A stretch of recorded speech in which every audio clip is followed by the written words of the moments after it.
the big change for me to Muay Thai to Kun Khmer was more the people, the love here for the community here, the support. It's big difference for me to come and feel part of the family, be part, like, no discrimination, no. Then don't talk about how my color of my skin, about my tattoos. They just accept me, who I am. So I really love here because of the people. So he said, Thiago, you're going to fight. Okay, I say, yes, no problem, I fight. And everyone was talking to me, I don't have no chance, But I know myself, I was training hard, I was fit, and mentally I was strong. So I go to the tournament, I did 2 fights. First fight, I fight against one Iranian guy, and I kill him in the second round. Then I going to fight against the Thai fighter from Sit Sompinong, very popular gym in Thailand. And I remember on the backstage, everyone look at me, say, oh, he gonna kill you, he gonna cut you. I say, okay, no problem, let's see. And when go to the fight, I surprise everyone. I kill him in the first round with the punches. I asked the president of Germany WMO, I say, hey, it's problem I represent Cambodia. I have the Cambodian flag. He say, Thiago, for me, you free. You are fighter. You can wear any flag you want. Even you want to wear LGBT flag or unicorn. He was like joking. You can. For me, it's not problem. I say, okay, no problem. On the check weight, 1 day before the fight, I already was wearing the Cambodian flag. Okay. No problem. In the night of the fight, everyone from the organization come to the backstage, where we warm up everything, then check me, then check my shorts, then I was with my flag already, they signed my reps, ready to fight, go. And it was no problem. I just discovered on the way back to Cambodia, they put there on the internet, the leather, also then talk about my club.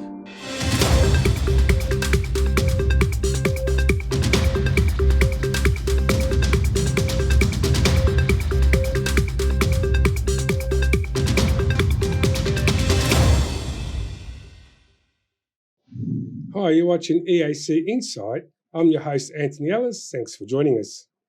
In this show, we'll be talking to a Brazilian fighter with a Khmer heart that changed fighting codes from Muay Thai to Kun Khmer and has become an instant hero here in Cambodia. He was born in 1988 in Sao Paulo, Brazil, grew up in one of the toughest neighborhoods where violence was a daily reality. To escape the violence, he started training at Muay Thai at the age of 16. He has trained in Thailand, Malaysia, and other parts in Asia. Now he's here in Cambodia. His first fight in Cambodia was 2009. In 2022, his dream of becoming a world champion came by becoming the WKU world champion in kickboxing. Now he's building his training center in the heart of Cambodia and worked extremely hard to support young fighters like himself who need help getting started in the journey towards greatness. He's now on his second fighting career after having a 4-year break, facing a hard time in his life. He's fought 109 times with 84 wins, 35 by KO, and 3 draws. Welcome, Thiago, and thank you very much for joining us. Thank you, Anthony. Great. So the first question is, why was the change from Muay Thai to Kun Khmer? But also you've won titles in kickboxing. So why did you change? Let's start. I come to Cambodia first time in 2009. I come many times here. Also, I bring fighters here. I train around the world. I train in Malaysia, in Thailand, in Europe, in Brazil. So the big change for me to Muay Thai to Kun Khmer was more the people, the love here for the community here, the support. It's big difference for me to come and feel part of the family, be part, like, no discrimination, no. Then don't talk about how my color of my skin, about my tattoos. They just accept me, who I am. So I really love here because of the people, and also about Kun Khmer. I'm learning a lot. My last movement from my world title was from my coach Sebuten, who I fought 3 times in the old times, and he showed me one drill, and I become world champion from that drill. So really, I really enjoy training here and improve myself. I mean, we have different styles. You hold titles in kickboxing. You hold titles in Muay Thai. I mean, Brazil has its own style of fighting, but Kun Khmer, it's has a lot of history. So you're hoping to hold a world title in Kun Khmer? Yes, that's my plan. How you say, I already train jiu-jitsu, Muay Thai, classic boxing, even capoeira, that's from Brazil also. But Kun Khmer, a lot of people still don't know what's Kun Khmer. Like even I come here for fight in 2009, but for me, I was fighting Muay Thai. I don't really know what's mean, so now I have the chance to learn it, and it's very similar to Muay Thai. Yep. But for me, it's more aggressive, different techniques. Here use more knee and elbows. Okay. So I didn't say in the intro, this is like a comeback tour for you. You already fought 80 times previously, had a 4-year break.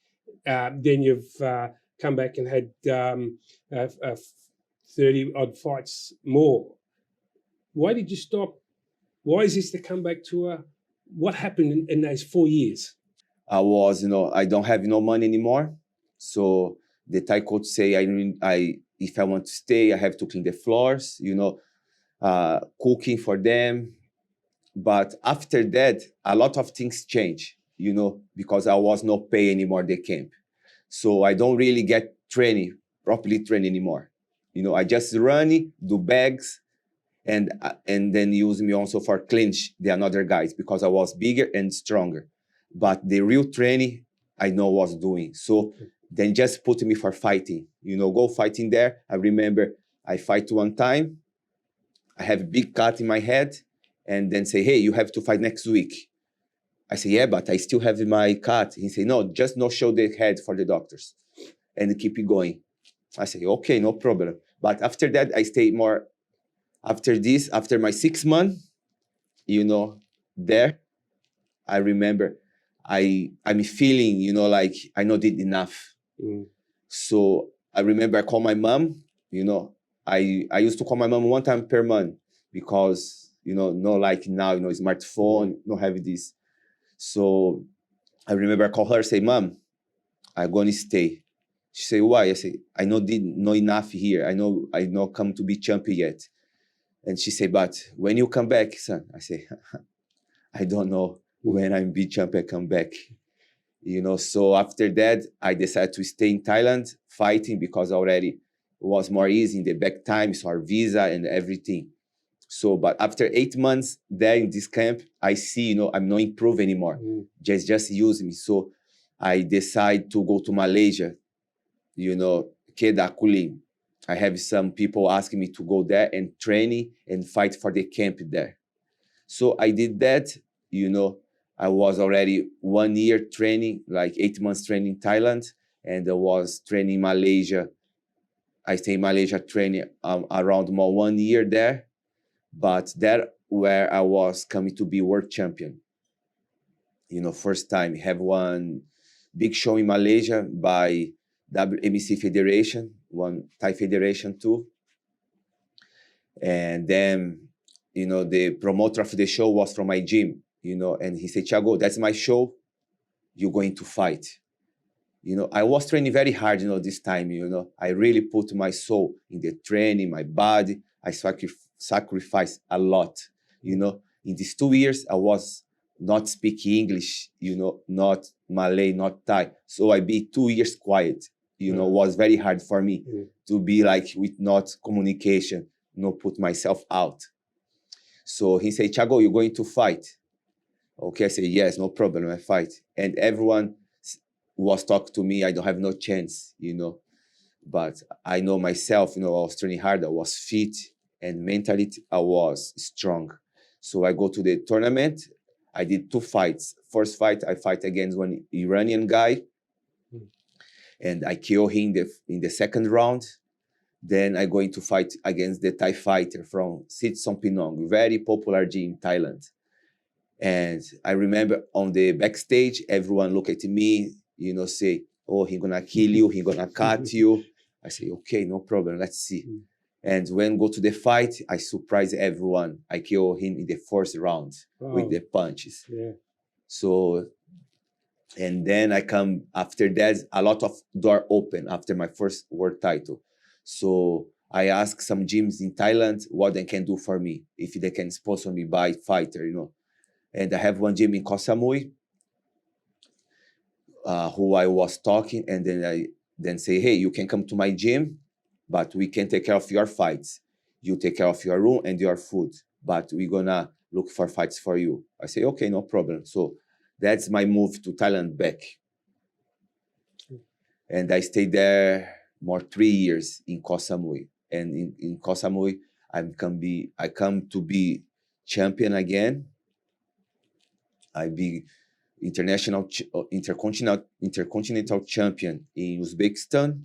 I was by WMC Federation international champion in Singapore, then also by WMC Federation in Germany.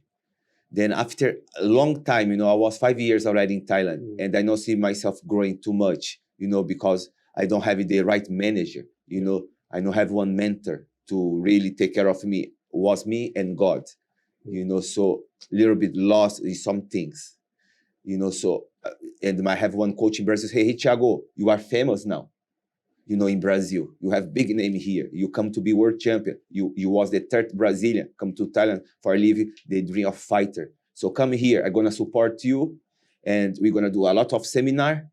You get some money, and you can come back to Thailand. And in my head, my dream was, okay, I come to Brazil, I make money, I buy one car for my dad, because we never have one car, and then I paid all bills for them, and I come to Thailand with the rest of the money.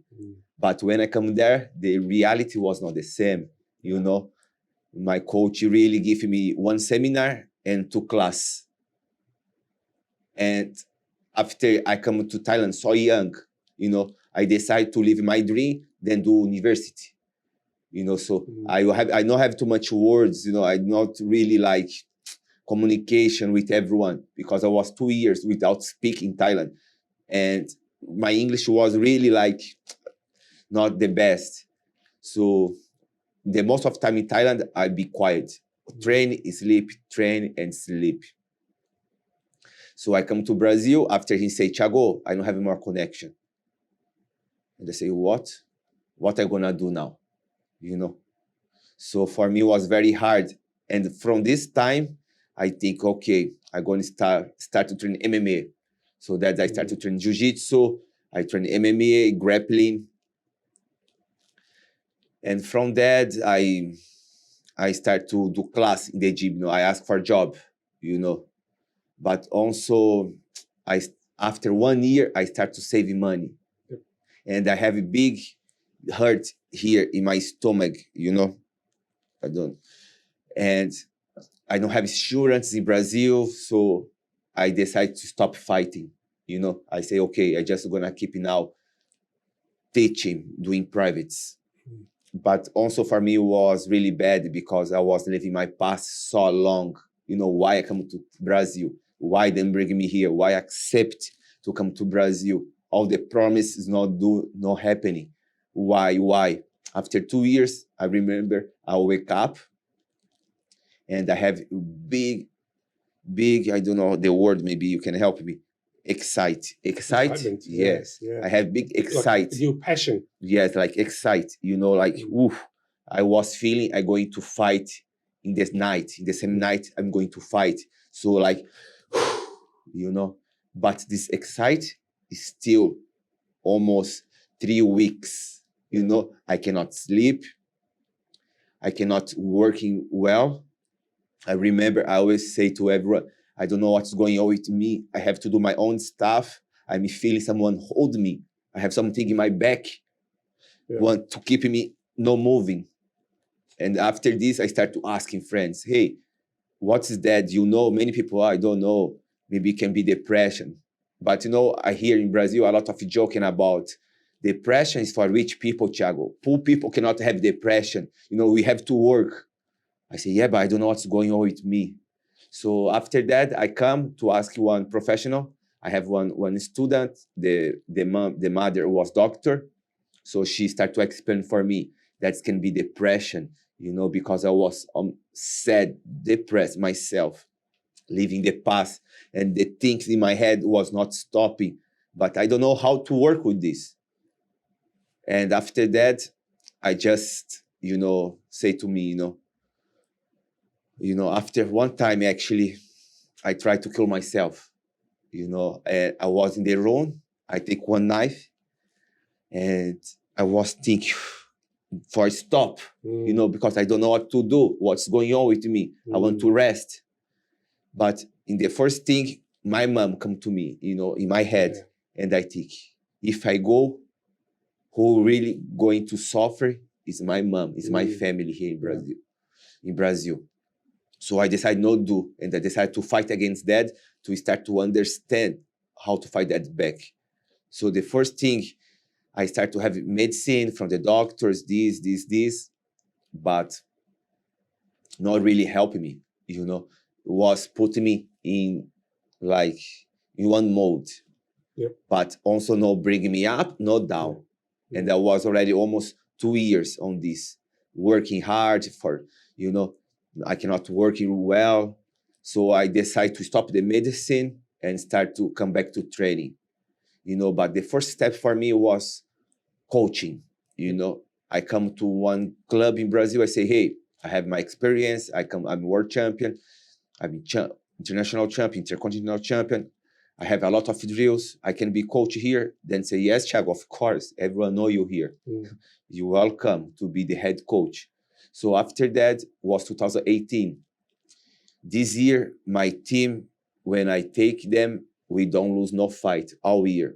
And I make the best female fighter, I make the best male fighter, I make the best team, and I was the best head coach from the 2018 from Yoksu Thai News. That's big news on Muay Thai in Brazil. So after that, I see every student of me fighting, winning, you know, and I say, hey, I still have fire, you know, I still can come back. So I decide to sell my motorbike. I have a little safe, and I decide to come to Thailand to try again. And when I try again here, I try to stay in Bangkok, you know, but it's hard to say, but I still feeling no support, you know, in Thailand. So I moved to the north, you know, in Pai, next to Chiang Mai. Was good there, you know, I have some international team, but also the team finished. Then I moved to Phuket, and the gym also finished there. Then I moved another gym, and another gym I move, and then I come back to Koh Samui, was my prime time. And there I come back to fighting, and COVID come. And I was 2 years also without training. So after that, I come back to fighting one more time. Then I come back to fight here in Cambodia. And after I come here in Cambodia, also I see the love. You know, I see again the love, the support, you know. And I just give back the same love. I give love back. And everything start to change. So you can say it's one of the biggest challenges and fights, and you've obviously conquered, was depression. Yes, depression was very hard part of my life. So that would be one of the biggest fights you've had in your life, basically, and won? Yes, was depression. Yeah. Was depression and fight against for so long. That's the big problem, because depression is really slow process to heal yourself again. Recently, you've just won the title in Germany, but unfortunately, the Muay Thai organisations took that title away from you and banned you for fighting under their banner for supposedly putting Muay Thai into disrepute. How do you feel about that? I feel really sad. You know, we are in 2023 where the sport is free. You know, the sport is for everyone, you know. And just because I support my country here in Cambodia, you know, the Kun Khmer, you know, then just ban me, you know, for the next events and take out my title. But I really hope then see inside of them, then are wrong. The sport is for everyone. And then they can, I don't know how to say the word, then can come back with the word, you know, then can regree. Okay, so reinstate you the title again. Once things settle down, you can put a case forward and say, well, I'm representing a country. I just wore the flag. I wore the boxer shirts, Kun Khmer. I wasn't disrespecting your culture, wasn't disrespecting the fighting. Yes, and also, you know, before that, I asked the president of Germany, WMO, you know, I say, hey, it's problem I represent Cambodia. I have the Cambodian flag. He say, Thiago, for me, you free. You are fighter. You can wear any flag you want. Even you want to wear LGBT flag or unicorn. He was like joking. You can. You know, for me, it's not problem. Yep. I say, okay, no problem. On the check weight, one day before the fight, I already was wearing the Cambodian flag. Okay. No problem. No problem. In the night of the fight, everyone from the organization come to the backstage, you know, where we warm up everything, then check me, then check my shorts, then I was with my flag already, they signed my reps, you know, ready to fight, go. And it was no problem. I just discovered on the way back to Cambodia, you know, they put there on the internet, the letter, you know, also then talk about my club in Thailand, the location where that's, after this, you know, go to all news in Thailand and then start to destroy my club there. You know, so like my all investment from life to help my family in Brazil was down, you know, and we put so much money there, you know, I can say we put almost $500,000 US in the camp, you know, and now it's closed. So, I mean, you've gone in, you've done the weighing, you've got the Cambodian flag on you, you have the Kun Khmer shorts on. Okay, you spoke to the president in Germany, no problems, wear any flag. You win the title, you're given the title, and then on the way back to Thailand, they just say, that's it? They just say that, and also even pay me. You know, even pay me from the fight. You know, I sacrifice so many things. You know, I come to Cambodia for prepare myself. You know, I invest money. You know, I go to Germany. You know, I spend money in Germany. In the end, even I have get paid.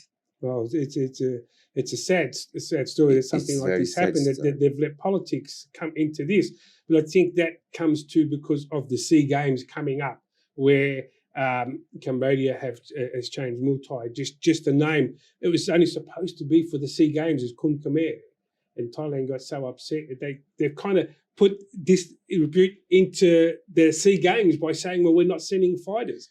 So they've basically done. I think the sport is for everyone, you know. I think it's no problem. Also, we have Muay Thai, we have Kun Khmer, we have kickboxing, you know. Sport is free, you know. How many?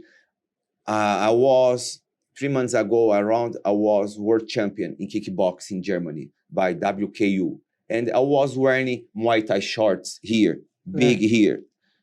Super 8, Muay Thai, and have no problem, you know. But when you go against them, have problem. So I don't really understand. And I hope they agree these words, you know, because it's going to be good for the sport. It's not good looking, you know, for everyone in the world, what they did.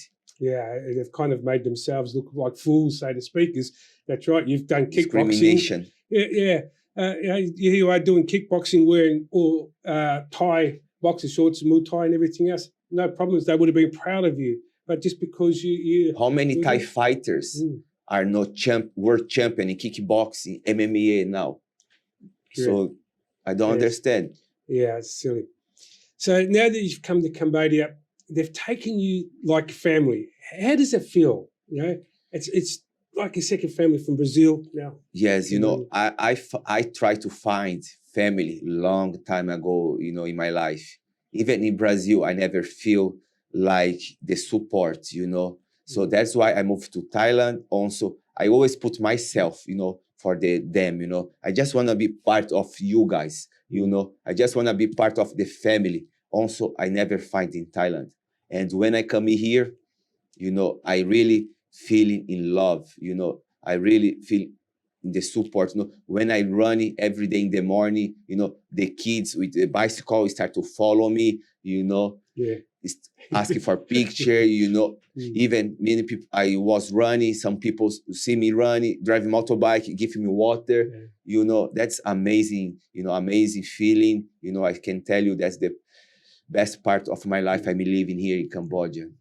Kind of reminds me of the Rocky film. You've seen the Rocky? Yes. When the Balboa is doing the champion, running up, there's people, go Rocky, he's a water. That was the same feeling. Yeah, great. At the moment, there's a big confusion with the relationship between you and Romy, where they think you're married, you're both married. Explain about the relationship, because I know for ourselves, we say, Thiago and his wife and stuff. So about my family, I really like to be in private. Yep. But I can tell you, me and Romy she's my business partner. Yep. Also, she's my manager. Mm-hmm. I can tell you, I'm not gonna be here, where I am, without her. She's managed very good. Also, she's going to manage our club here in Cambodia. Yeah. So for anything you guys need about me or the training, just contact Romy. Yeah. So she's your manager. So we've got to let people know you're concentrating your boxing or your Kun Khmer, your fighting. Yes. That's you. Because I know we all say your wife.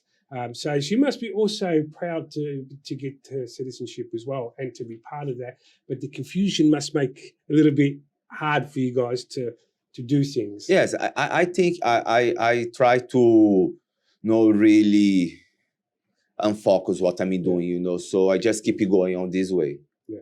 Yeah, so she's your manager. Yes. She's going to run your gyms and your fighting stadiums. Yes, and my car. Excellent. You got a Cambodian citizenship. It's not something that's easy to come. The Prime Minister, Hun Sen, of course, asked the King, and it was granted. How do you feel having a dual citizenship? I'm assuming you still have your Brazilian citizenship, but now you're classified as a local, Khmer. How does it feel? That's feeling amazing, like how I will say, first time I come here 2009, and for me now to be part of our people here, it's very good. I'm very happy. I'm proud for what I did for everyone, to be the voice of almost 70 million people and be recognized, for what I did. That's really good. I'm very happy. So now you are a citizen here. So basically you're a Cambodian. SEA Games are coming up. Are you going to represent Cambodia in the SEA Games? I'm so sorry, I cannot really represent Cambodia on SEA Games now because that's so short time, and we already have a very good team going to represent Cambodia, so, but for the next events, I will talk with the federation, with the Olympic team here in Cambodia, and for sure, for me, I'm gonna be very happy to represent Cambodia the next shows. So talking about Olympics, so who would you represent, Brazil or Cambodia? For me, 100% Cambodia. 100% Cambodia, but still your homeland because that's your mother tongue, your family. Of course. That's like what say, I have 50% in Brazil, 50% in Cambodia. That's half. And stating that, your coach now, you fought against each other 3 times. It's amazing you've chosen someone that you fought, so you were enemies. Now you're best friends. Yes, You know, that's his name is Sembuten. You know, I fought him 3 times, you know, in the past.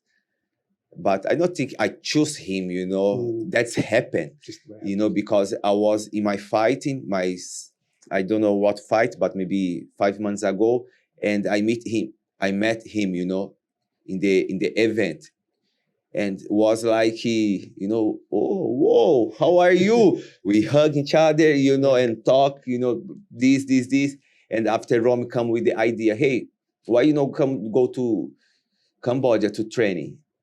So I just talk about a little bit with Sebuten about this. Hey, Thiago, gonna be welcome here. You come, you can train for free here. I arrange everything what you need. That already was boom. Whoa, he really support me, you know, and I was fighting him. So that's like my best friend now, you know. Okay, great. So what is your plans? Will you start your own Kun Khmer club here in Cambodia, in Phnom Penh? Yes, we're planning to open our club around 2 months next to Sok Hotel, next to the mosque, Malaysian mosque. Okay. Yes, we're going to open the gym there. You know, I want to say that's going to be international gym. Everyone from the world will be welcome to training. There we're going to have sauna, training, sleep room for the fighters, sleep room for the students. Also, we're going to have a restaurant, health food, you know, nutritionist, and also sport gears for everyone. And I want to say all levels will be welcome, you know, not only fighters, also who want to learn, who want to do sport for your health. Also, we're going to have different of martial arts, not only Kun Khmer, but only we're going to bring jiu-jitsu, we're going to bring taekwondo, boxing, you know. So I just say, you know, also for the head caps, you know, who have something, you know, want to train, you're going to be welcome, you know, because also it's coming the Paralympics, you know, so you want to support everyone. So when you say it's everything, so you, of course, even though you've had this bad taste with Muay Thai, you'll still let Muay Thai people train there if they want to do training there? Yes, of course. So, I don't see problem. I don't see problem. I cannot say the sport is free, even I block something. We just give love for everyone. So in speaking that, so you're encouraging other fighters from around the world to come to Cambodia to train, fight, and stuff like that? Yes. We're going to promote fighting, not only Cambodian, but also outside in the Asia, in the world, with the connections we had. Okay, so coming up, when is your next fight? Who, where? So I'm going to fight in Malaysia, Kedah Kulim. That's where also I come to be first time world champion. I live there almost 1 year. Also, I want to say thank you for everyone in Malaysia. You know, I really love them. They have big support from the fighters. You know, they love the sport. So yes, I'm going to fight against one Thai fighter, Dan Kausan, on 6th of May. And I'm gonna bring the victory for Cambodia. So you're fighting to represent Cambodia, and of course, and Brazil, Brazil, and that's the day after the SEA Games opens up here in Cambodia. So of course it'll be extra emotions and fights for you to fight for them. Yes. Well, is there, and do you think there's an opportunity to push Kun Khmer World Fighting Organization into international competition like the Muay Thai, like the kickboxing, normal boxing, jiu-jitsu? Do you think that they could have a world title tournaments here in Cambodia? Yes. We already work on this. You know, a lot of shows in Cambodia, but we really need like the support of the people and also the support of the companies, you know, like really love our sport. You know, we need sponsors to keep it going. So basically, to start an organization or the world champions, you need sponsors to be able to, of course, you need money to be able to attract fighters to come here and fight. You need a good stadium for fighters to come here. Yes, we already working with the stadium too, with the gym, the club, and also have to work with bring more tourists, you know, to then see how Cambodia is developed already, you know. Cambodia already, when I come here in 2009, I remember many roads You know, we don't have no roads. Yeah. You know, but now I come here. You know, I live here. I can see we have shopping mall. You know, we have very good food. Have everything. You know.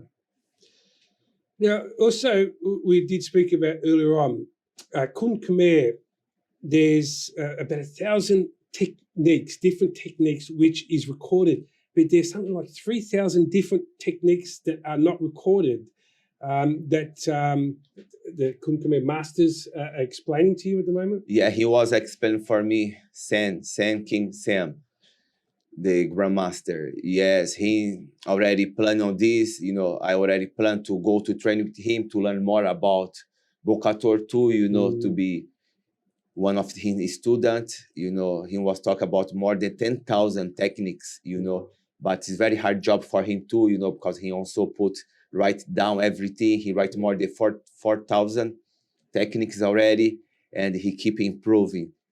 Okay.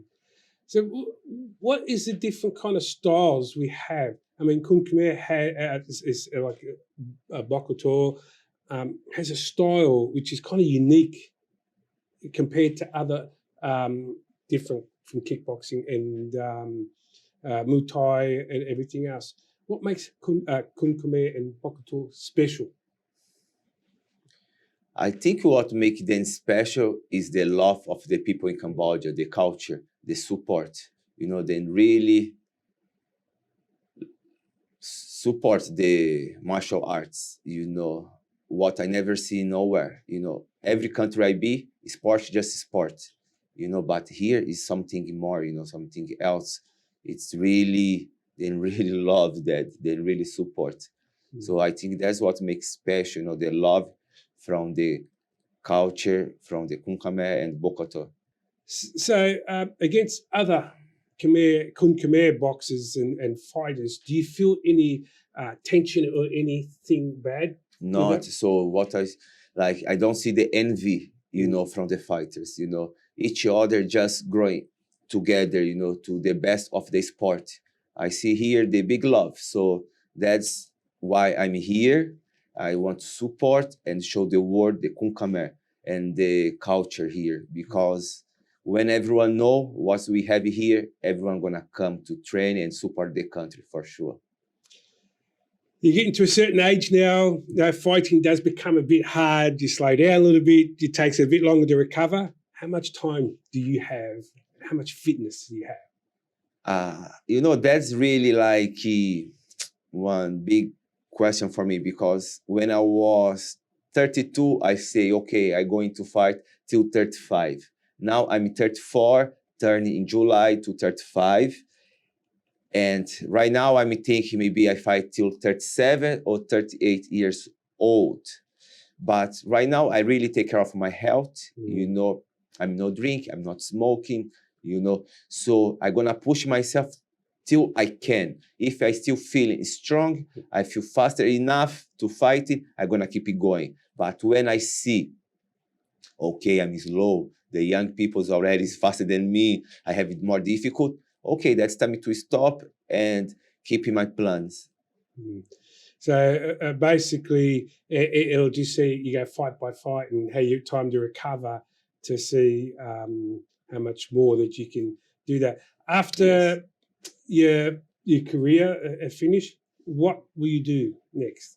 Yes, I'm gonna keep it planning to promote Kun Khmer, to promote the sport in general.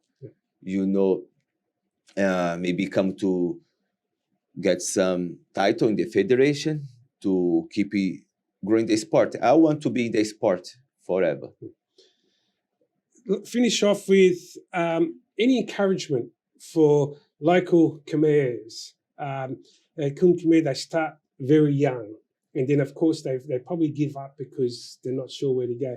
What encouragement can you give to future fighters here in Cambodia, and not just around the world?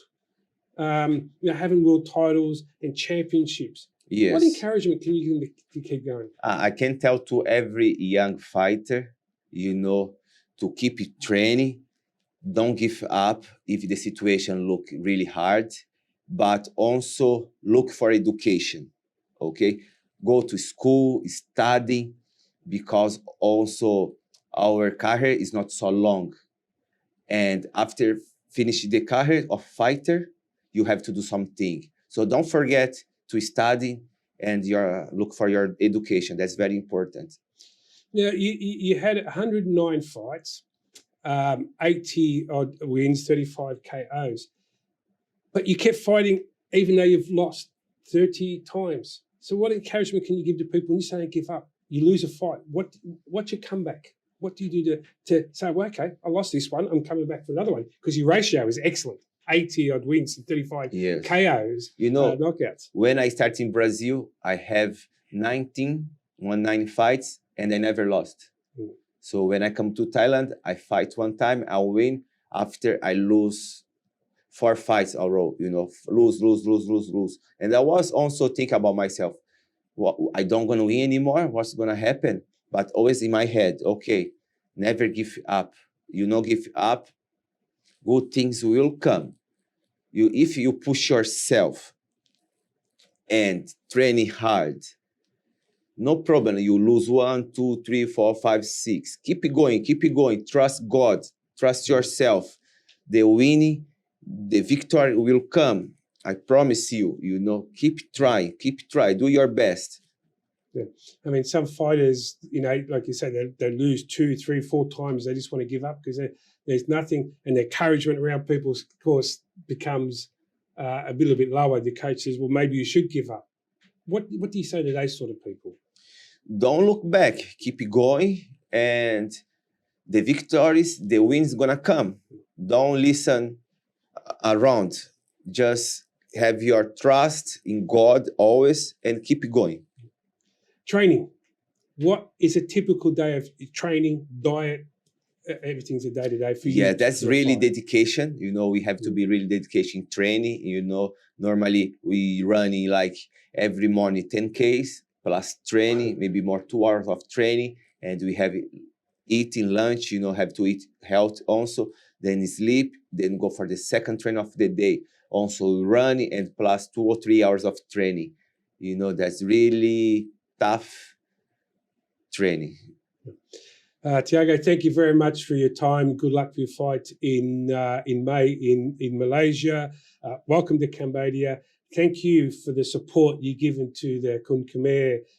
You can see by your love towards the local people in Cambodia and their love towards you. It's a real good chemistry.